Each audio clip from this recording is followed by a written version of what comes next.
And that should be working. Hello, hi, welcome to our continued education, which we do every month for our volunteers here at the Ocean Institute.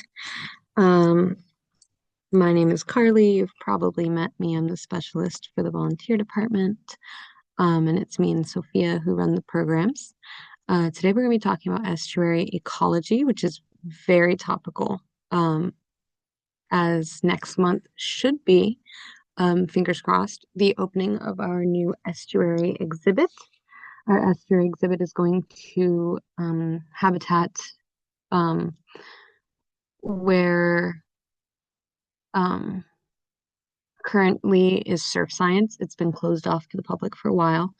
You might have been there for the odd dissection or maybe to show guests the sharks back there, but it's not a room that we've utilized really for public programs in a really long time. Um, and fortunately, starting next month, I hope, um, this is going to be our estuary exhibit. This exhibit was made possible because of some really awesome donors from the community, as well as from the water district was a big donor for this. They want to get people really educated on this topic. The SOM Foundation was a big contributor on this one as well. Um, and they've sponsored us in the past for some of these exhibits. They're really big on public education. So we're going to talk about estuary ecology and some other awesome things about estuaries. We'll get started. We'll talk a bit more about what the rest of the agenda is going to look like.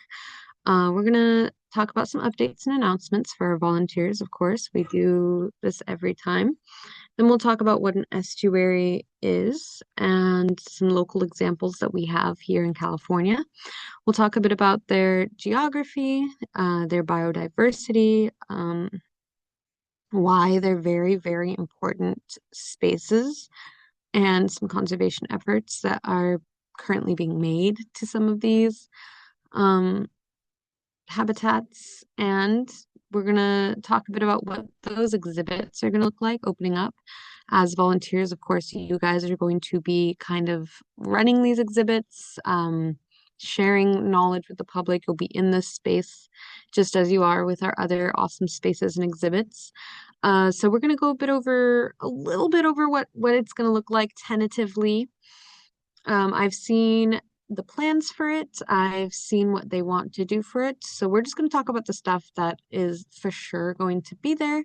There's definitely going to be some changes as we go along, or some new awesome stuff that maybe we're not sure about just yet. It's been quite a process from writing signage, doing research, curating the best way to make an engaging space for guests, animals, what we're going to have back there, renovations, repairs, making it a more suitable space for the public to enter.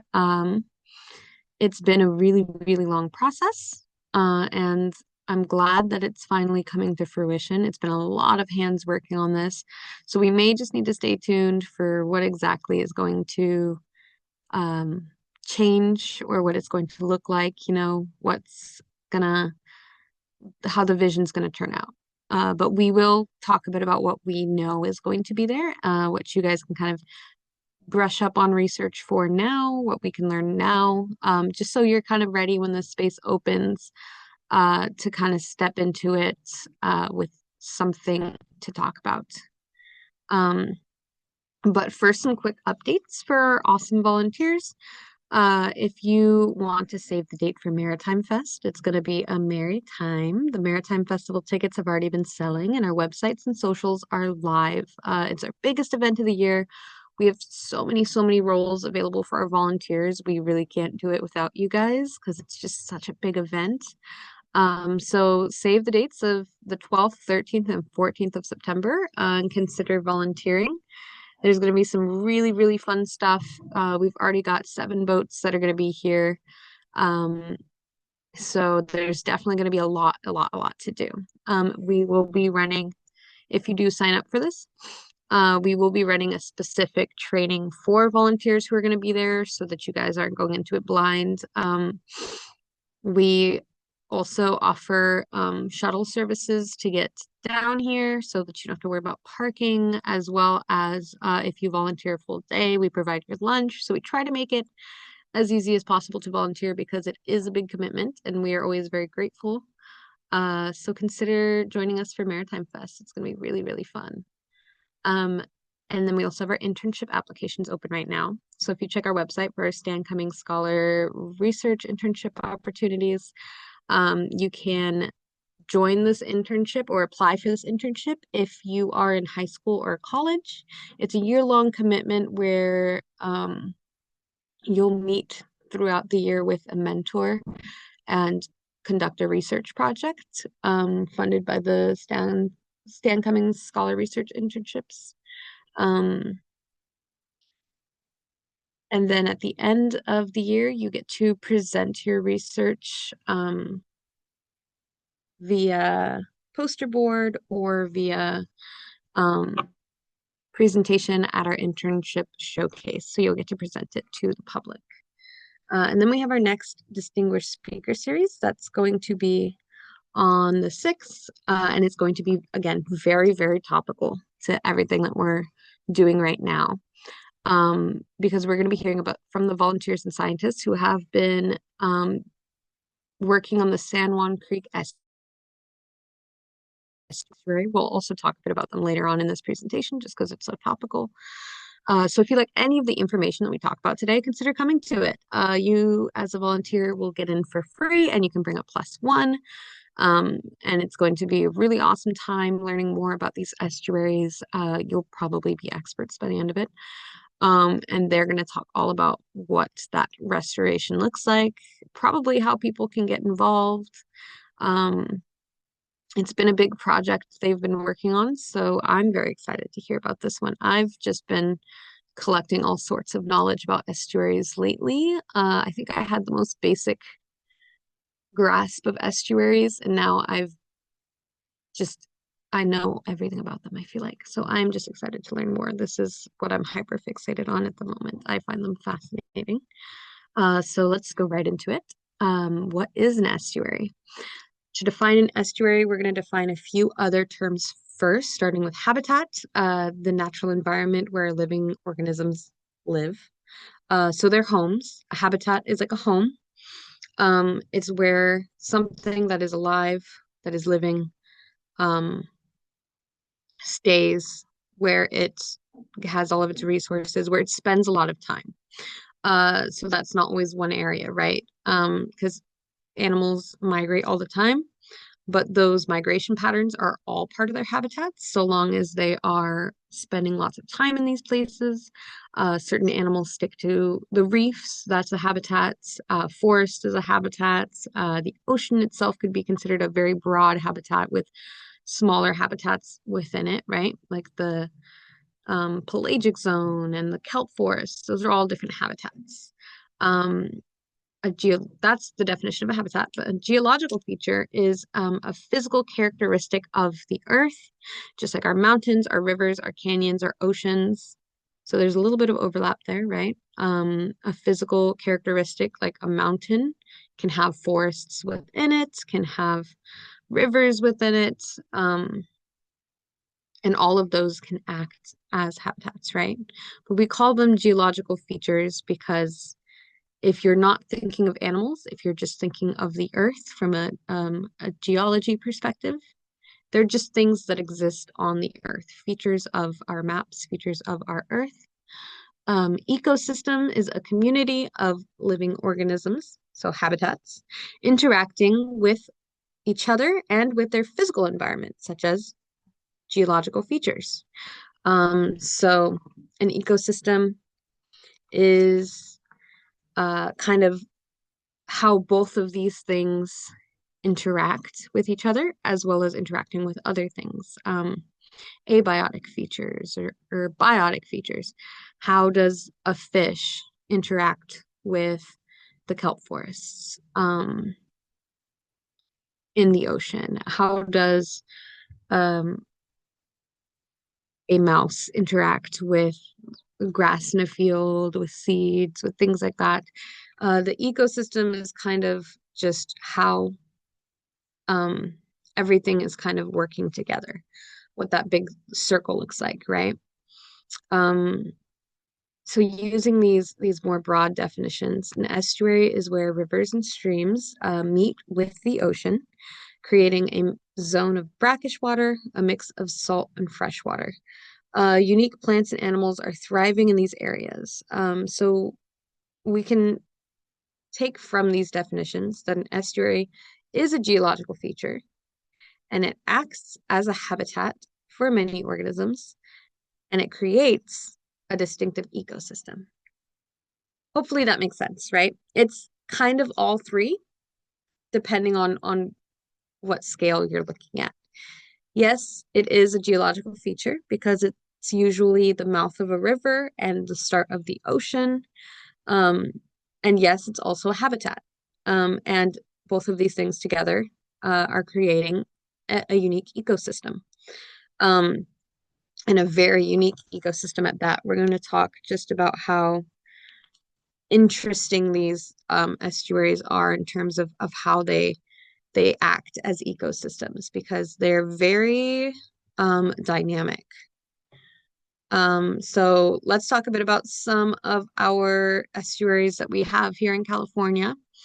We have a lot more than this. These are some of the more prominent ones and the more local ones. So in terms of a very prominent one, we have Monterey Bay, Elkhorn Slough. This is very north of us, but it is the quintessential estuary. It's very, very protected by Monterey Bay County. It's a nature reserve. It's protected nursery grounds. They're pup grounds, they call them, for sea lions. It's a research reserve. It's got many endangered species. It's very, very, very well preserved. So it's a really good example of an estuary. And it's also just kind of what people think about when they think of estuaries. It's a really great example. It's a very, very preserved one. Closer to us, we have Newport Back Bay. This is, you might have been here before. It's much closer to us. It's a protected space. They've got educational and recreation going on there with Back Bay Science Center, which shout out to them. They gave me a lot of information for this PowerPoint. We might talk a bit more about them and how you can get involved with them later. But their research center as well is really great. They do a lot of work. Fish and Wildlife does a lot of work out of here for preservation and things like that. Um, and then much closer to us, we have that San Juan Creek. And like I said, with our um, distinguished speaker series that's happening this month, um, this is a under restoration estuary. They're trying to restore it and then make sure that it stays protected because right now we think of San Juan Creek and we kind of don't have a large like, oh, that's an estuary, you know, like I know that place. It's so green, it's so pretty. It's really damaged. It's a very damaged estuary and they're trying to restore it to the point where it can continue being home to a really endangered steelhead trout species that they're trying to reintroduce into the area. It is at the end of a watershed, which means that water that's traveling through California from different sources in Southern California, it all spills into the ocean here. So it travels from rivers and streams into the estuary. And we'll talk a lot more about watersheds potentially in one of our upcoming continued educations. But this is an example of a watershed, which means it's indicative of the health of a lot of rivers and streams and neighborhoods in California. It can tell us a lot about the water in the rest of our watershed as well. And then we have the Tijuana River Estuary in San Diego. It is also at the end of a major watershed, which means it's great for telling us about the health of our waters everywhere. And it also is known for collecting pollutants before they reach the ocean, because of the nature of the high tides and the low tides and the grasses that are around there. It acts as like a physical filter and stops trash before it gets to the ocean, which is a good thing, but also means that this estuary can fill up with trash a lot. So there's a lot of major conservation efforts because that trash shouldn't be there in the first place, right? It's a wildlife refuge and a research reserve, and it also underwent a really large restoration successfully, um, which is good to know that it can be done successfully and is now a lot more protected than it used to be. So these are some of the ones that are near us, like, again, and some of the more prominent ones. But we have a lot of estuaries in California. Um, we have, however, lost about 95% of our estuaries, which we will also talk about. We've lost a lot of these habitats. A lot of it is lost to development, to contractors, development, kind of like the deforestation, quote unquote, of these spaces. Um, and then now we can get into our estuary features and geography. We'll go back and talk a bit more about conservation later on. But estuaries, we've got an area where fresh water is flowing, a river, a creek, a stream. Usually it's going to be a river for a successful estuary because there's just going to be a higher flow of water. Um, and then we have the ocean. So there's different ways that estuary waters mix. They can take very different shapes. They'll form through different geological processes. Could be from natural river flows, tectonic plates, rising tides. They can be new ones can be made.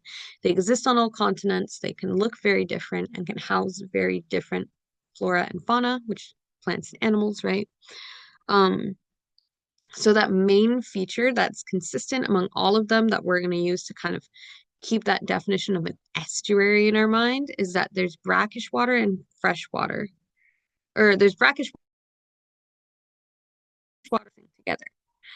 When you have that, the salt water from the ocean, the fresh water from the rivers mixing together, that's where our estuary definition, our space is coming from. They can all look super, super different. They can all have very different animals, very different grasses, plants, very different geological shapes.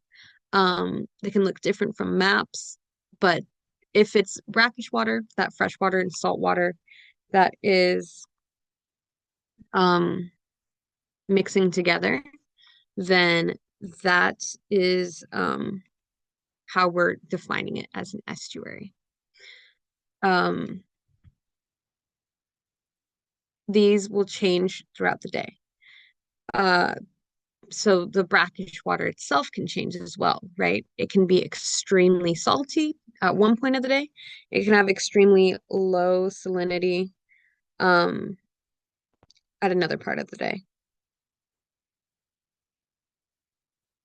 And this will change daily. This will change at different times. And it can make our habitats look very different as well. Um, High and low tides affect estuaries during the day. They transform these habitats drastically. They transform them constantly. We have an example of a high tide estuary and a low tide estuary. Low tide in the morning. These look essentially like different habitats, right? This is land and this is water, right? These high tides are very, very drastic. So this place can transform daily and through the years and through the months. This space can always look a little different. But even though you've got salt water mixing in with fresh water, it's not going to, even if you have extremely salty water mixing in and taking over all that freshwater area, making it very salty, it's still not salt water because the densities and the characteristics of freshwater and saltwater behave very differently. So when they're mixing, um, the density is going to make one of them on the bottom and one of them on the top. They'll kind of layer with each other, even if you're still going to get salt bleeding into one or the other. Uh, they do have very different makeups, which makes this always brackish water. It can be easy to think, well, if the salt water is mixing and the water becomes very salty, what's keeping it from being salt water? It has to do with the way they layer. Salt water is very dense, fresh water is not. So one of them is going to rise, one of them is not. Um, and they're just going to behave differently. This water, in terms of its makeup, is going to be different. It's almost a minute difference, but it is still considered brackish water. There's only certain creatures that can survive there. You know, it's going to be different than salt water and fresh water. It's going to have its own unique characteristics about it. So that's why it's not just considered salt water, even if it gets to a point where it's all pretty salty. Um, but because these habitats are drastically changing, we start to see things called resource partitioning a lot, which is where different species will use the same resources in different ways and for different reasons to minimize competition and maximize biodiversity. So eelgrass is very common in estuaries. It's a plant we'll talk about in a bit. It's very useful for nurseries and coverage and food, but all by different species. So it's going to be grazed on by certain animals. It's going to be used as an egg-laying nursery by certain animals. It's going to be used by coverage by certain animals. But none of these things are ever going to outcompete each other because they're all using it for something different. If all of the animals in the estuary were trying to use the eelgrass for nothing but food, um, then you're going to see creatures competing with each other for this resource for food. But since we have such a good balance of different animals that can exist in this space, of freshwater animals and saltwater animals that can exist in this space, um, they're all using these resources for different purposes. This also has to do with the fact that these features are changing all the time. Areas used at high tides can be used for birds that hunt creatures that are in the water column, that wade on the water column and hunt things like fish. And then at low tide, different birds are going to come in and they're going to comb through these mud flats where it's no water here. This is like a really good flat mud flat. Um, that is almost like quicksand. It's so soft, it's so muddy, it can suck you right in. It can be a struggle to walk through. Certain birds have adapted their feet to be really spread apart so that they can walk on it. So only these birds with this adaptation are going to be combing through the mud for things like crabs or um, sand fleas, things that are crustaceans, snails, things that are living in the mud. So you've got two different bird species that can hunt at high tide and at low tide, meaning they're never going to have to compete with each other because they're eating different things in the same space.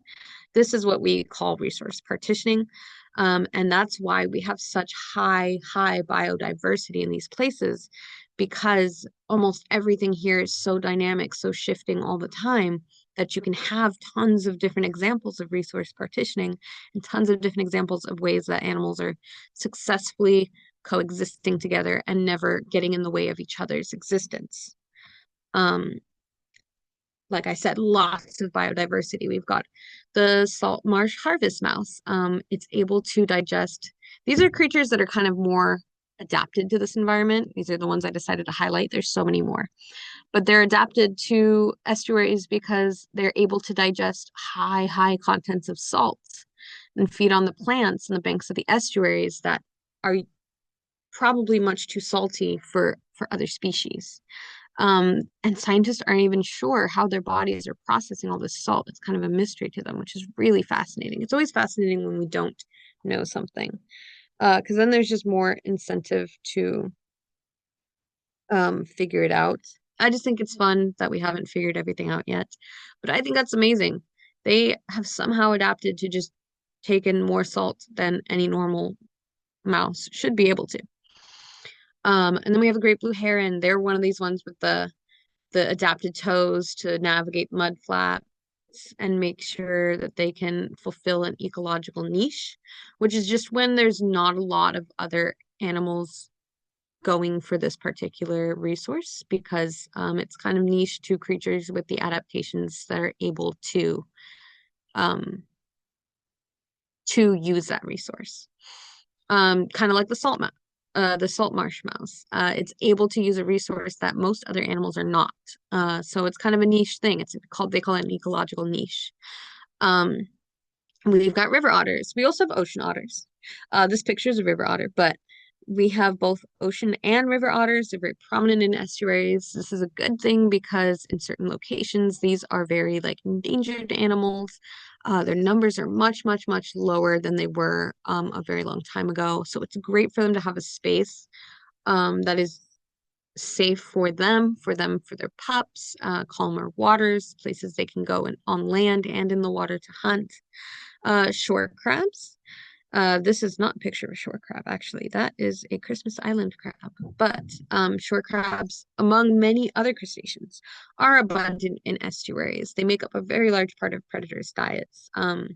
Small things living in the water and on the shore find it easier for them to hide in mud, hide in grass, things like that. They're creatures that can exist at high tide and low tide and be totally fine with that, are going to survive great in this environment as long as they can survive that brackish water.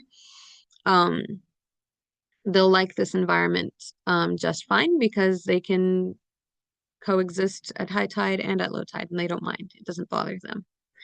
In terms of plants, we have eelgrass. This is the only plant that is able to grow entirely underwater. Other plants usually need to be above water at least at certain points of the day. It's a really, really big hotspot for nurseries and for coverage. Because of that coverage, they make great nurseries and they promote a lot of species to come here and reproduce and breed and create more, which is a great thing. We want that. So eelgrass, it kind of makes nurseries really ideal, as well as mangrove trees. They're a safe place. Those roots, you've probably seen them. They're really classic wetlands photos of the trees with the roots that grow out really far and they create coverage. It's a safe place for nurseries, especially for small shark species. Small shark species love mangrove trees and mangrove areas. This is where a lot of their breeding grounds would be found. Uh, it's because it's shallow and it's safe, and there's usually not anything trumping around through the roots of the trees because they're just difficult to navigate. Then we have cordgrass. It's an important plant in estuary ecosystems. It's one of those things you'll find in a lot of estuaries, whereas like mangrove trees might be found in certain ones. Cordgrass is going to be found in a lot of them just because they're able to filter out salty water in their root systems. Um, so they don't mind that the water might be salty. They can still absorb that water and get nutrients from it. They just can filter out that salty water before it even takes into their roots. Um, and they're really important in these ecosystems where we have lots of high and low tides because they can prevent coastal erosion.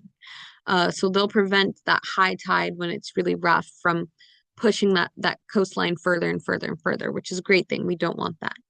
Um, and then we have things like pickleweed, which kind of does the opposite of cordgrass. They don't filter salt at their roots. They push that salt all the way to the tips of the plants, which then fall off back into the ecosystem to be used either in the water or by other creatures.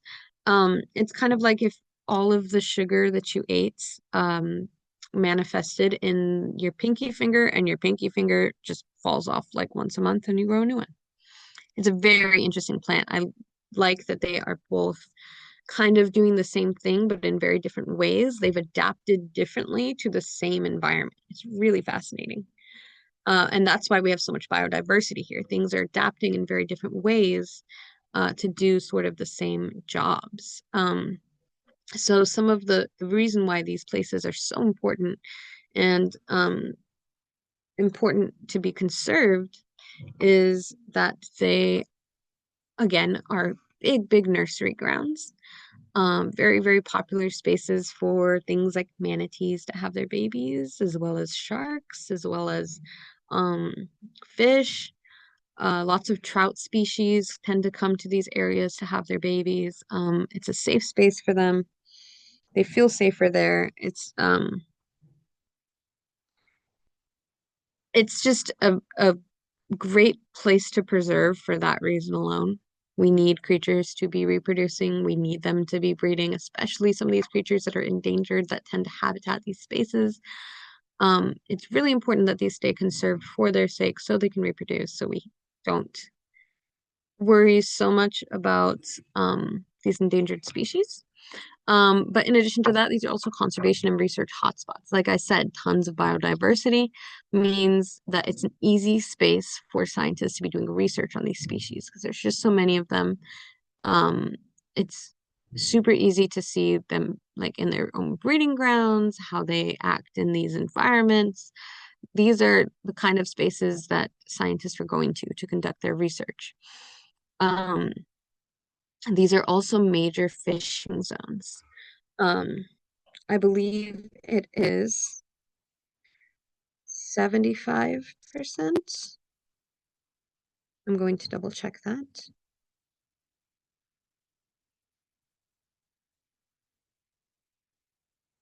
75% of our commercial fishing is happening in these zones, and 68% of our recreational fishing is happening in these zones. That's a very, very large amount of fishing happening in these zones. And we'll talk a bit about why this isn't necessarily a bad thing, at least not here in California. Um, but it is a resource that humans utilize, that humans need. So it's one of those resources that's good for us as well, that we are using. So it is important that it stays conserved, especially if it's something that we are using to feed ourselves, right?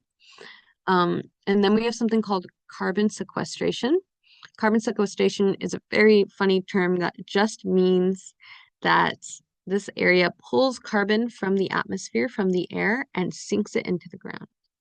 Um, and it does so at such a high rate that it actually slows down things like climate change and global warming because we don't want that carbon in the air. It leads to that global warming, to those warming waters. Areas like this are such, they call them carbon sinks because they just sink all of it. They're very, very effective um, at that carbon sequestration. They are actively fighting climate change in a way. And they're really, really, really effective at it. Like I said before, these places can also act as pollution filters. This picture down here is from that Tijuana estuary. They've put up these barricades to help kind of collect this garbage, but at low tide, as that tide goes out and changes drastically, all of the plants, all of the bushes that are there kind of act as a filter and physically keep trash from entering the ocean, which again, unfortunately, leads to pictures like this where we have a lot of trash building up at these estuaries, but it's putting it in a place where we have crews that can come and do cleanups of these spaces and kind of remove some of this stuff from the environment. Like it shouldn't be there in the first place, but if it's going to be somewhere, it's great that it's in a place where we can access it, where we can get rid of it, and not going straight to the ocean, where it's going to be much harder to do that, where it's going to contribute to things like garbage floats and garbage piles that exist in the ocean. Um, and then prevention of natural disasters is another big one because, like I said, this grass not only is keeping coastal erosion from happening, but it'll act as a stop when these things like tsunamis or high tides or things like that are happening on our coastlines. It'll kind of absorb that impact for us. It won't hit communities, it'll hit estuaries first. And if our estuaries are strong and have lots of plants and lots of biodiversity, it's going to absorb that impact. It's going to stop that from hitting urban areas, which is why it's unfortunate, as much as people love having that coastal view, that these places are being destroyed for the sake of building spaces for people. They're being bought and sold off to companies to come in and build things like waterfront properties, things like businesses. And that's really unfortunate because those are unsafe places to be building our houses in the first place. They contribute to natural disasters being as catastrophic as they are, and they take away from natural spaces like this, of course. Um, so what can we do about it? It's not all doom and gloom, right? There's a few things we can do. One of those things is creating protected areas, and legislation is one of those big things that's going to contribute to this. Things like Elkhorn Slough are really, really, really protected, and the reason there's such great examples of um, estuaries, why they're the quintessential estuary that we go to, that we think of, that we do research out of, is because there's so much legislation creating protected laws for them. Back Bay is one of those spaces that is a really interesting example of this, because Back Bay was originally supposed to be purchased up by a very large company, the Irvine Company, and sold for um, for spaces that would become very large private neighborhoods, very large homes in the Newport area. Um, and it was supposed to block off all water access for people um, and only be available privately to this gated community that they had in mind. And two parents who loved taking their child to this estuary, to this space, appreciating nature, wanted to put a stop to that. So they themselves got a boat and started taking their friends out into this estuary area and educating them about the area and talking about how beautiful it was. And they started with friends, and then they started inviting more people on these tours and more people on these tours on their boat to see why this space shouldn't be gate kept for only a certain part of the population, why this space should be public access, why everybody should get to experience this space, why it should be preserved. Um, and so they and a bunch of other people in the community who started to care kept their eyes on this project for a really long time. And that was really all it took. All these people who, every time that the Irvine Company tried to move into this space, they would take them to court. They would try to sue them for the access of this space. And every time they would lose. And every time they tried to come in and do something else, they would find another way to sue them. They were keeping their eyes on it. They were working with their community. And every time they were losing, but the stalling, the taking them to court, the legal time it was taking for all of this was enough time spent that other people in the community started to care, started to see, started to kind of hone in on this as well and put their eyes on this. And by the time that they got out of all of these legal battles, people cared now. It was a time now, it was in the 70s, people were caring more as they were going along. This was a topic that was becoming increasingly aware and educated in the public eye. So Irvine Company took a step back and said this would be a bad look for us. People care now. People like this space. They come to this space. They want to preserve this space, and they backed out. So now, of course, spaces like this are always public access. Back then they were not, but it's great that this space got protected before it became public access, but the area is destroyed. And all it took was a lot of people keeping their eyes on it and not letting up, not letting them breathe, not giving them the chance to do this, always moving in, always seeing how they can get more eyes on this. So that kind of legislation, even if it just starts with two people, right, is really, really important. And Back Bay is a great example of that. It's a very triumphant story. It's a very triumphant example. Um, and it's great that we have things like that to go off of, because we need restoration of other habitats that have been damaged. The Tijuana River was a great example. It took a long time, a lot of restoration, but now it's at a good place. It's a research reserve, it's an animal wildlife reserve, and it's still very, very cared for, and it's still in progress. It's always going to be in progress, but it's something that is very cared for now. San Juan Creek is going through that same thing right now. They're hoping to get to a place where this can be sort of more like how it um, would have looked back then, um, so that it can be home to these endangered species that are supposed to be living there. So that restoration project is currently in progress, but that's another a major way that we can help with these lands, because right now we can only work with what we have. Another great way is going to be supporting local fish markets. California has the strictest fishing laws in the whole world, which means when you are supporting your local caught fish operations, you're supporting a more sustainable form of fishing via California, which is a great opportunity that we have living here. Increased demand for local will promote habitat conservation because, like we said, a lot of this fishing is happening in these estuaries. 75% of commercial fishing is happening in these estuaries. So if people are getting their fish from here, if their resources are coming from here, that's one of those things that's going to put more eyes on it. If there's a bigger demand for it, it promotes habitat conservation.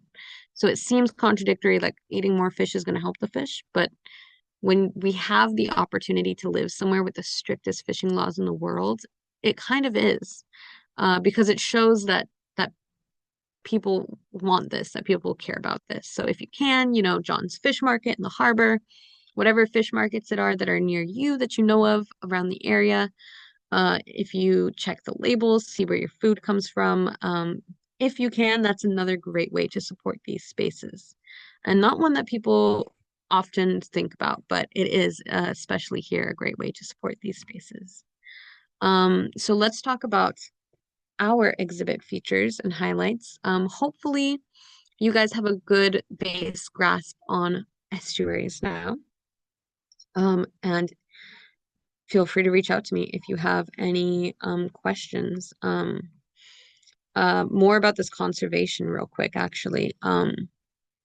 Newport Back Bay, we talked about it before, right? They have a research and education center there. And it's called Back Bay Science Center. And once a month, they work with Fish and Wildlife to do a community conservation day. And you can check their socials for it, or you can reach out to Back Bay Science Center. They have all their phone numbers listed online and things. But they invite the public to come out for a day and basically volunteer with Fish and Wildlife to do a marine life inventory count. I had the privilege of getting to go do that and help out with Fish and Wildlife, and it was really amazing. And a lot of what I learned there, I was able to apply to this training. I feel like I'm very, very well versed in estuaries now, having gone there, but I think they could teach it even better. So if you do find this stuff important and you are looking for another volunteer opportunity, maybe it's only once a month. It's not a commitment. You can go once and never go again, but it's really, really great. And I think if we have any volunteers who are interested in getting into conservation and things like that, it's a really great opportunity to look into. Again, that's through Back Bay Science Center, and they work with Fish and Wildlife. So you'll be volunteering with Fish and Wildlife. They put you on a boat. They bring you out to the estuary. You'll collect some samples of marine life and count how many you find and then put them back. It's a really, really awesome program. So I do want to give a shout out to them because they taught me so much that I was able to apply to this.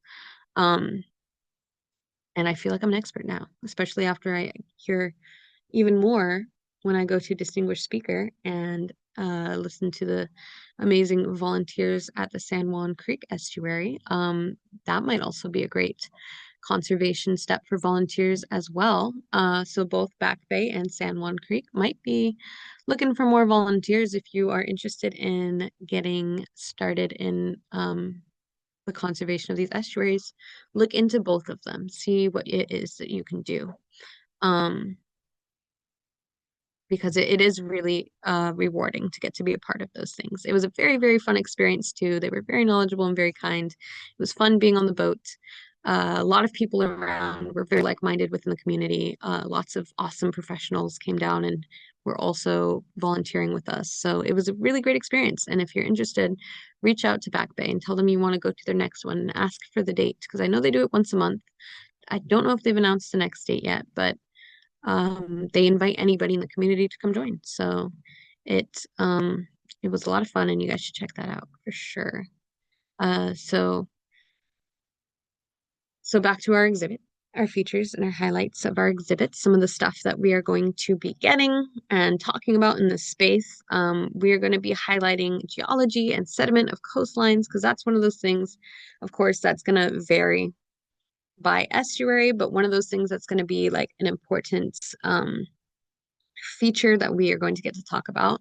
We have in that room, I'm not sure how many people have had the opportunity to see it, a very large, what looks like blue shipping container.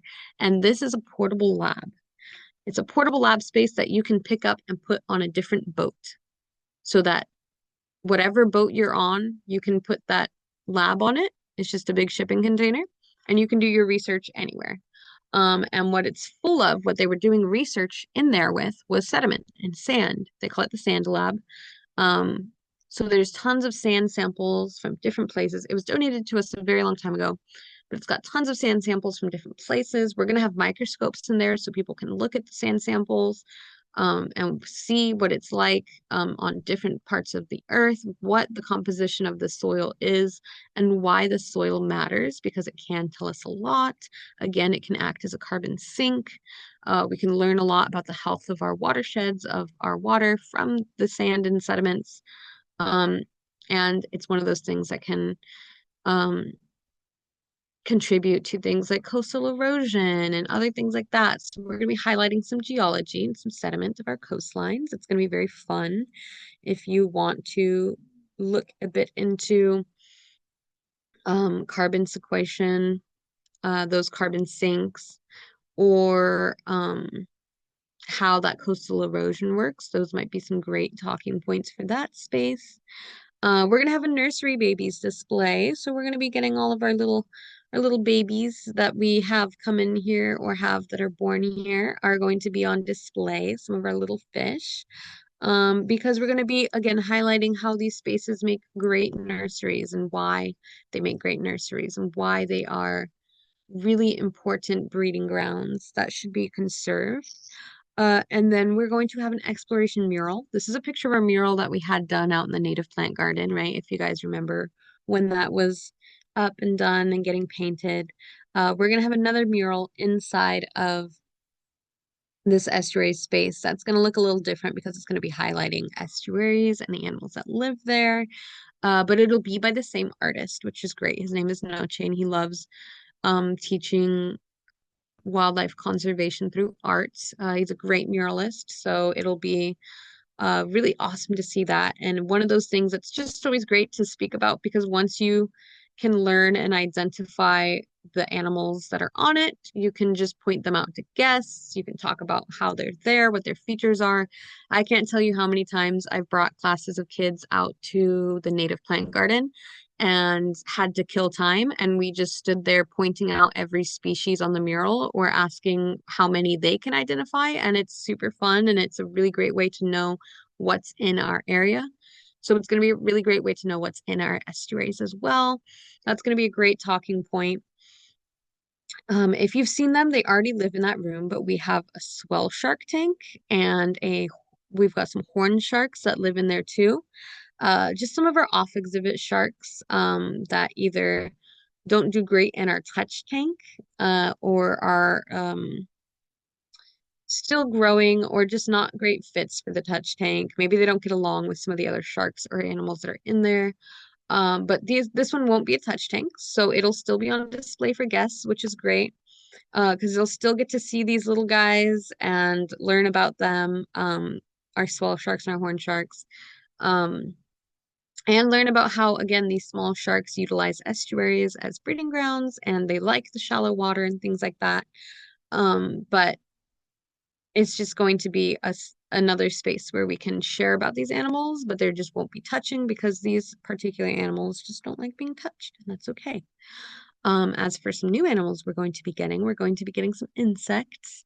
We are also going to be moving our beloved snakes into this room because um, estuaries are going to be a more topical area for them to be discussed, for them to be living, for them to be learned about, because of course they're not ocean animals, right? They don't live in the ocean, but they do live on shorelines, and they do live on land, and these estuaries are partially land, right? all of that land is considered part of the estuary. Um, so we're going to have our snakes moved into this room, and they're going to have some awesome neighbors, and they're going to be bugs. We're going to have some blue death feigning beetles, um, just to kind of more so highlight some fun terrestrial friends who don't always get a lot of love, because just like our sharks, which are always getting a bad rep for being scary, we want to highlight all of our animals that are unloved or don't have such a great reputation, a great PR team, and we're going to be their PR team. We're going to give them a really good image, a really good name so that people care about these things and people want to conserve these spaces even if they don't look as cuddly as a puppy. Um, Things like insects are very important for our environment, right? So we've got our blue death feigning beetle, our giant canyon isopod, which if you've ever seen those little pill bugs or roly-polies, they call them, they're going to be like those, but a little bit bigger. Um, and they only live in certain regions. And then we have our Indian walking stick. And walking stick is a great name for it, right? Because he looks like a stick. Um, and through that, we can make a really great guess as to why, what his adaptation is, where it lives, things like that. He looks like a stick. He probably lives on branches. And that's probably an adaptation because he's trying to blend in. So, lots of fun things that can be discussed with these guys about their habits. The blue death feigning beetle I didn't mention, they play dead like a possum.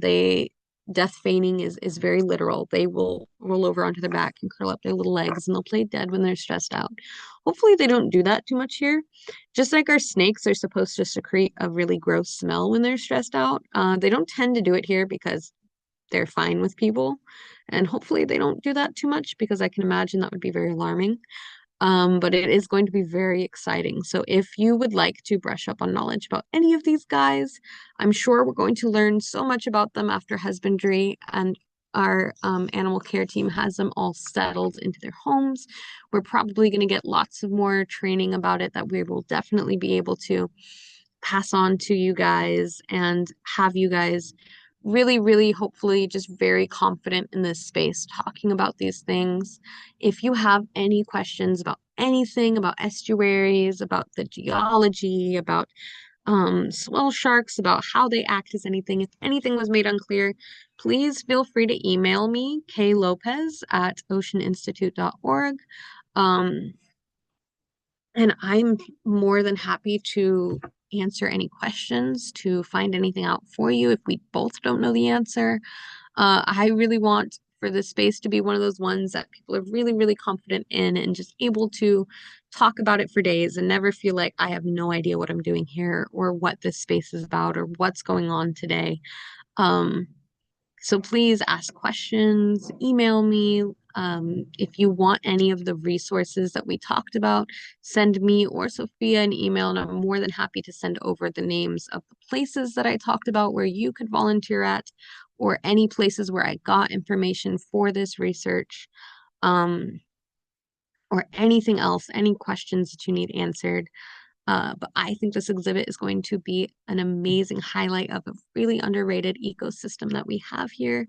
And I'm more so excited about this than I have been about a lot of things that we've done lately. So I think this is going to be a great addition. And it's so fun that we're going to be able to have volunteers in this space as part of your rotations. Kind of getting to add this new space because I know a lot of us have been here for a while, and I hope it doesn't feel like you guys do the same thing every weekend, but in a sense you guys do. You guys know your exhibits really, really well because you guys do them so often. And since this is going to be a new one, I just hope that we can get to that same level and also have fun with something new, something exciting, something we can all learn more about together. So please hold tight for this. It's coming very, very soon. And thank you so much for joining me for this. I'm sorry if this was all over the place. I've learned so much about this in the last week, and I just really, really wanted to share everything I've learned with you because I find it all so fascinating. I know it's a simple, simple concept and that I've gone way too in depth with it, but I've had so much fun learning about this, and I'm so excited for it to be on our campus and something new for the public. Um, And we've got so much more exciting stuff coming up as well. So thank you so much, Ocean Stewards, for being here, for wanting to further what you know, for wanting to impart what you learn onto other people to get other people excited about the ocean. You guys are always doing an amazing job at that. So thank you so much for all the hard work you do in making the public care about this stuff, because you play a huge part in making the public care and want to do something and want to do the things like what you guys do, or do other conservational work, or even just be more mindful in their day to day. You contribute to all of that, and I'm very, very grateful. Next month, we are going to be doing an in-person edition of this continued education series that we do. It's going to be on the August 27th. You can sign up on Track It Forward. And it's going to be all about Maritime Fest because, like I said, we've got some exciting stuff coming up. We are gearing up for Maritime Fest, 3 days long, biggest event that we throw all year. So we want to get some of our volunteers really excited to learn about that side of the ocean as well, about the maritime history side. So if you feel like you don't know a lot about the Maritime Center or about maritime history and you want to learn more, if you're interested in volunteering down on that side as well on weekends so that you kind of have the choice to do both.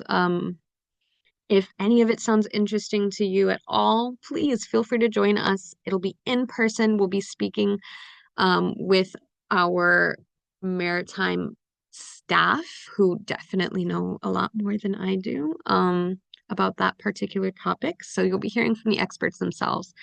Thomas, he's amazing. He's a history major. He's been doing this for a long time. And Jeff, he's been doing this for years and years. He's our longest standing volunteer in the maritime department. They're going to be giving us a really thorough boat tour, talking a lot about history, going over that maritime center that we just put in recently. It's been really, really awesome having that there. Um, and they're going to be talking a bit about gold panning in California history.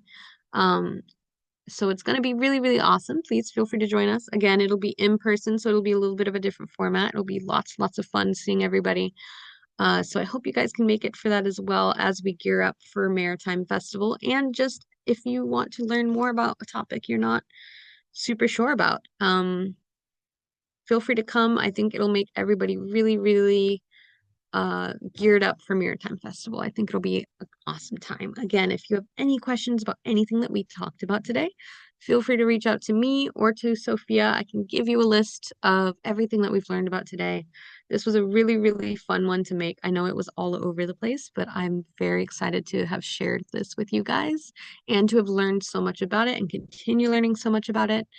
Um, We've got a lot more of these coming up. If you guys have topics that you would love to learn more about, that you'd love to talk about, I'm very open to suggestions. So again, feel free to email with anything. It's always open communication. Thank you guys so much for all the work that you do, and I will hopefully see you guys next time. Thank you so much.